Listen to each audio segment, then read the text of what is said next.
Wales up against Ireland in the World Cup warm-up. If you wanted changes in the squads, this is definitely the game for you because there's a whole bunch of changes in both sides, especially Wales, but also Ireland. I'll put the two teams in the description so you guys can have a look.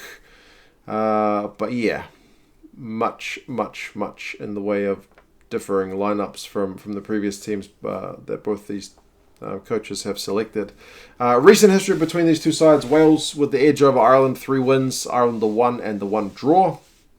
Average score in those games is Wales 21, Ireland 16, so relatively close. One would expect this game to be relatively close, but I'll get over have a look at the predictions in a minute. It's interesting that they kind of tell different stories depending on who you look at.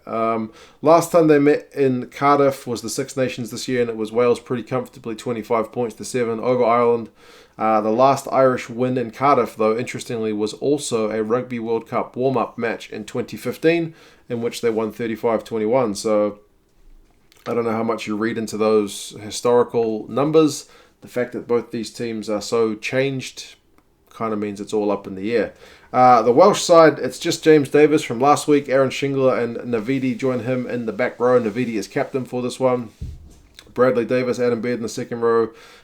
Lee Elias and is it Elias or Elias? And Carey in the front row. So Carey is making his debut. 21 years old. I haven't seen much of him. I understand he's signed for Saracens. But yeah, if you can make the national team at 21, must have something about you. You guys have to give me some insights into this guy. Ella Davis, Jared Evans in 9 and 10. I'm interested to see that Patchell is on the bench. As soon as I saw that Anscombe was going out, I thought maybe with Bigger stepping up that Patchell would be the next guy, but Jared Evans seems to be ahead of him in the running at the moment, based on Gatland's recent selections.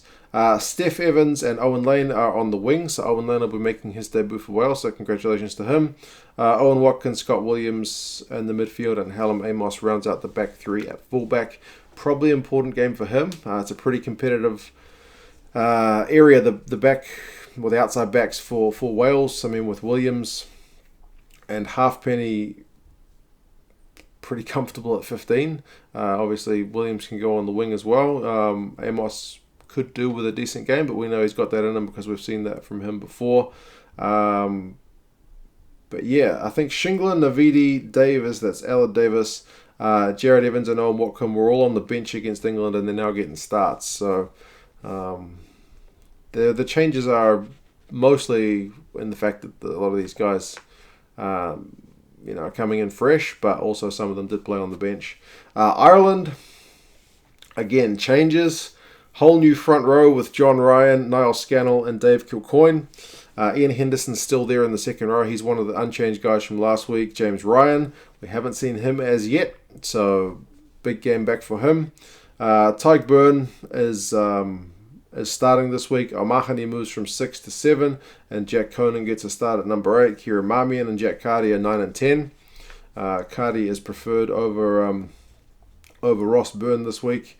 Jacob Stockdale is on the wing, and he probably, he's going to the World Cup, but be good for him to have a good game because it wasn't. He scored.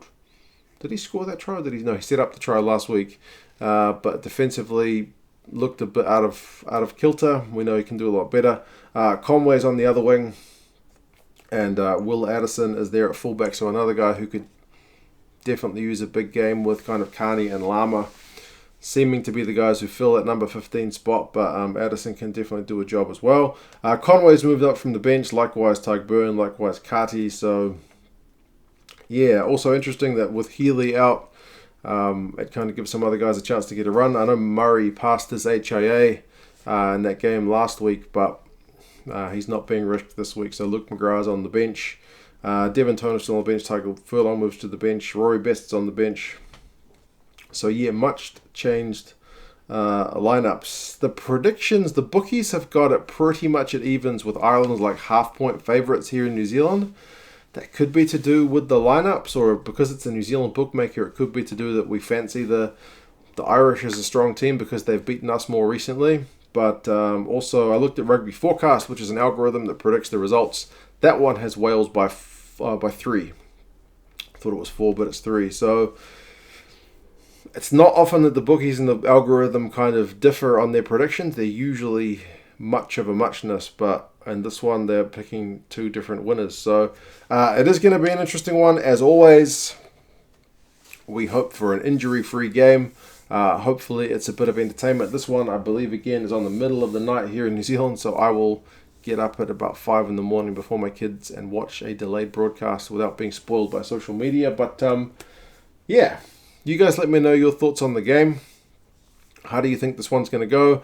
Do you think any of these guys who are potentially on the fringes of that World Cup squad can push their way in? And yeah, I'll talk to you guys again soon. See you later.